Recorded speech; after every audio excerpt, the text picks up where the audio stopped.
Hello everyone, ప్లెయిన్గా ఉన్న ఈ శారీని గోల్డెన్ లేస్ యాడ్ చేసి లుక్ మార్చాను. ఆ మేకోవర్ ఎలా చేశాను అనేది ఈ వీడియోలో చూపిస్తాను. ఫస్ట్ అయితే థిక్నెస్ ఉన్న ఇన్విటేషన్ కార్డ్ అయితే తీసుకున్నాను. మీరు కార్డ్బోర్డ్ అయినా తీసుకోవచ్చు. హాఫ్ సర్కిల్ డ్రా చేయడానికి నేను నా సైజ్ బ్యాంగిల్దే తీసుకున్నాను. మీరు ఇంకా డిస్టెన్స్ కావాలంటే అంటే హాఫ్ సర్కిల్ ఇంకా పెద్దదిగా కావాలంటే అలా కూడా పెట్టుకోవచ్చు. డిస్టెన్స్ ఎక్కువ వస్తే సర్కిల్ ఇంకా మంచిగా కనిపిస్తుంది శారీకి లుక్. సో నేనైతే దగ్గరగా తీసుకున్నాను. మీరు కొంచెం దూరంగా కూడా తీసుకోవచ్చు కావాలంటే. ఇలా మార్కింగ్ చేసుకొని షేప్ కట్ చేసుకొని పక్కన పెట్టుకోండి. ఇది ఎక్కువ లెంత్ వచ్చేలా కట్ చేసుకుంటే శారీ పైన మార్కింగ్ చేసుకోవడం ఈజీ అవుతుంది. ఇది నార్మల్ మెషిన్ పైన నార్మల్ స్టిచ్చే వేసుకోవాలి. ఈ హాఫ్ సర్కిల్ షేప్ ఇంకా మంచిగా కనిపించాలి అంటే ఈ హాఫ్ సర్కిల్ ఫోల్డింగ్ దగ్గర క్లాత్ని కట్ చేయాలి స్టిచ్చింగ్ అయిపోయిన తర్వాత. కాకపోతే నేను కట్ చేయడం ఇష్టం లేక వెనక్కి క్లాత్ని ఫోల్డ్ చేసి కుట్టేశాను. ఈ శారీలో గోల్డ్ స్ట్రైప్స్ ఎక్కువ ఉన్నాయండి. సో అందుకే నేను ఈ గోల్డ్ కలర్ లేస్ తీసుకున్నాను.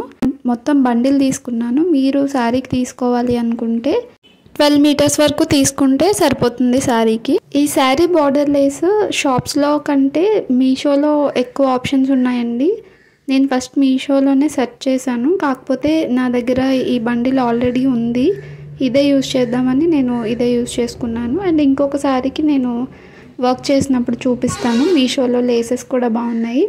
కుదిరితే వాటి ఐడీస్ నేను డిస్క్రిప్షన్లో ఇస్తాను. ఈ లేస్ నేను ఈ శారీకి ఇంకా 2-3 బ్లౌజెస్కి యూజ్ చేసిన ఇంకా చాలా లేస్ అయితే ఉంది. కాకపోతే ఇలా బండిల్ తీసుకుంటే వేస్ట్ అయిపోతుంది. శారీకి తీసుకోవాలి అనుకుంటే మీరు ఒక 12 మీటర్స్ వరకు తీసుకోండి. ఈ వీడియోలో నేను స్టిచ్చింగ్ ఎలా చేశానో చూపించట్లేదు, ఓన్లీ ఎక్స్ప్లెయిన్ చేస్తున్నాను. ఎందుకంటే అది నార్మల్ స్టిచ్చే. నేనైతే సింగిల్ పాదం యూజ్ చేశాను. డబుల్ పాదం నార్మల్ పాదంతో కూడా స్టిచ్ చేయొచ్చు. మార్కింగ్ చేసుకోవడానికి నాకు ఈ పెన్సిల్ అయితే బాగా హెల్ప్ అయింది. ఎందుకంటే ఇది 1/2 మీటర్ వరకు నేను మార్క్ చేసుకొని స్టిచ్ చేసి మళ్ళీ మార్క్ చేసుకొని స్టిచ్ చేశాను. స్టిచ్ చేస్తున్నప్పుడు హాఫ్ సర్కిల్ ఫోల్డింగ్ దగ్గర కొంచెం లేస్ని ఫోల్డ్ చేసి స్టిచ్ చేస్తే సరిపోతుంది అంతే. రిమైనింగ్ నార్మల్ స్టిచ్చింగ్ వచ్చిన వాళ్ళందరికీ ఈజీగానే ఉంటుంది ఒకసారి చూస్తే.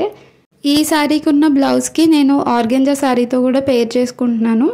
ఎందుకంటే బ్లౌజ్ చాలా గ్రాండ్గా ఉంది ఈ శారీకి, కానీ శారీ నార్మల్గా ఉంది. అందుకే గోల్డ్ కలర్ లేస్ అయితే వేసి శారీ లుక్ అయితే చేంజ్ చేసుకున్నాను. ఈ శారీ నేను 550కి తీసుకున్నానండి విత్ బ్లౌజ్తో. ఆన్లైన్ బొటిక్లో తీసుకున్నాను. ఈ శారీకి మ్యాచ్ అయ్యేలాగా సిల్క్ థ్రెడ్ జ్యువెలరీ అయితే పెట్టుకున్నాను. ఇది కూడా నేనే తయారు చేసుకున్నాను. గోల్డ్ కలర్ సిల్క్ థ్రెడ్తో ఇలా నెక్ సెట్ చేసుకున్నానండి. దానికి ఒక పెండెంట్ అయితే యాడ్ చేశాను.